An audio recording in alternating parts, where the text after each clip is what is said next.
Hey everyone, welcome back to Sandro Says. Alex here with another video, and I wanted to talk about the finale to Stranger Things. The season finale, the series finale, whatever you want to call it. It was the big double episode that we saw last week. So first, please leave a like on the video. Last week, you guys were amazing. I don't even want to ask for a number this week, just please leave a like on the video. Thank you. So, the finale was kind of like two episodes slammed together. Spoiler alert if you didn't see it. If you're on my channel, I assume you've watched the episodes. The epilogue was an episode unto itself. So I'm going to talk about that first. It was the epilogue I feel kind of was unneeded. The two important emotional beats, the two emotional climaxes of the show was Eleven sacrificing herself, and then the realization that Eleven might be alive at the end. Anything in between that, to me, was superfluous. I don't think we needed to see the Jonathan Byers, Nancy Wheeler, Steve Harrington, Robin, whatever the hell her name is, group. I don't need to see the kids graduate. I don't need to see that they're all going off on their adventures and stuff. That's all up to the imagination. This doesn't matter. I think the way that Fast Times at Ridgemont High did it was the best, where they just gave like little sentences on a freeze frame. They could have cut right from the ending to the D&D game and made that scene longer if they wanted to. I don't know. I'm not trying to rewrite the show. I'm just saying that I don't think that mattered. When I saw that the climax of beating Vecna and stuff, and we were like halfway through the episode, I was like, something that's off. The defeat of Vecna and closing the Upside Down, whatever happens with 11, that's the ending of the show. Anything else is like, it doesn't really matter. So I know some people have said it's like, well, it's signifying childhood, and 11 was never, duffers are like, well, 11 was never really supposed to be in the show past season 1, so I don't know. At this point, 11 has become the central piece of the show, so that's what's going to end the show. So so let's go on some positives now. Let's talk about the first part of the episode that I actually really loved. I thought the tension of Hop, Callie, and 11 in the upside down version of the lab was great. I thought they had some great tension there. You didn't know if at that point you didn't know if Callie was on the good side or the bad side. You didn't know what was going to happen. You knew that the soldiers were aware of their presence there, so I kept waiting for the soldiers to be fighting Hop, and then Hop needed to pound on the door for 11, and 11 wouldn't get it because Hopper would be in a fight. So that was, there was tension there. You're waiting for that to happen.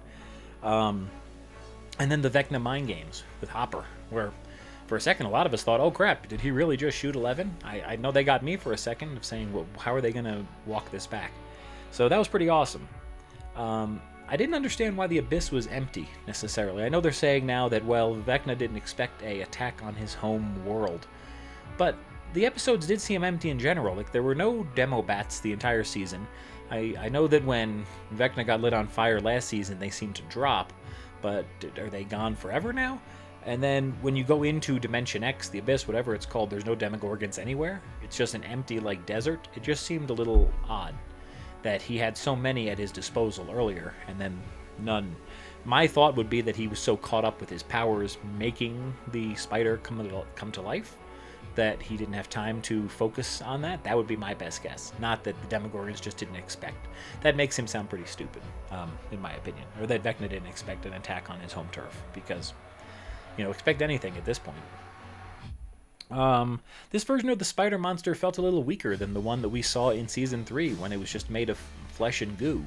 So I don't know why that is. This is, again, it's on its own turf. It should have some kind of innate buff of powers. So that, I didn't really understand that. And the Abyss fight in general, it really kind of boiled down to, I know there were some cool visuals with the younger kids throwing fire bombs and shooting various types of weaponry at it, but the fight between 11 and Vecna really boiled down to a fight in a cave, almost like anywhere. It almost kind of looked like a Star Wars setting. It was it was bland. The entire series had these great visuals, and then this part of the Abyss was all just this yellow and sandy tone. So I wasn't a huge fan of that, but I want to give a couple shout outs to the biggest things that I liked in the series, or in the episode. The Steve fake out. I think they knew what they were doing, obviously. It was a great fake out. we really thought he might be falling. The way they shot it was beautiful, so I thought that was awesome. That was great. The entire scene where you don't know if the antenna is going to crash down, if they're going to have to find a new way up now, what was going to happen, that all was great. So I enjoyed that whole thing. And then I have to say, Vecna's actor, Jamie Campbell Bower, when he was playing Henry, because he's playing 3 different versions. He's playing Vecna, he's playing Good Henry, and then he's playing Bad Henry. The acting he did, and then especially when he's in the cave, having that scene, the emotional scene, overcoming his fear of what's in the cave, like, good God, really, really top-notch acting. There was, you could nitpick other things, and I'm coming out with a video tomorrow talking about the plot holes from the finale. So if you like plot holes and talking crap about things, follow along, because I will be talking about that tomorrow. But overall, I thought the finale did a great job. Like I said in my previous video, I think it's pretty obvious that 11 is still alive. I don't think they would have shot that shot at the end if she wasn't. I don't think the show would have saved their one fantastical imaginary shot for the end of the series. And that's just what I believe. And I also know the Duffers have said, oh, we're not going to do any sequels, this won't happen.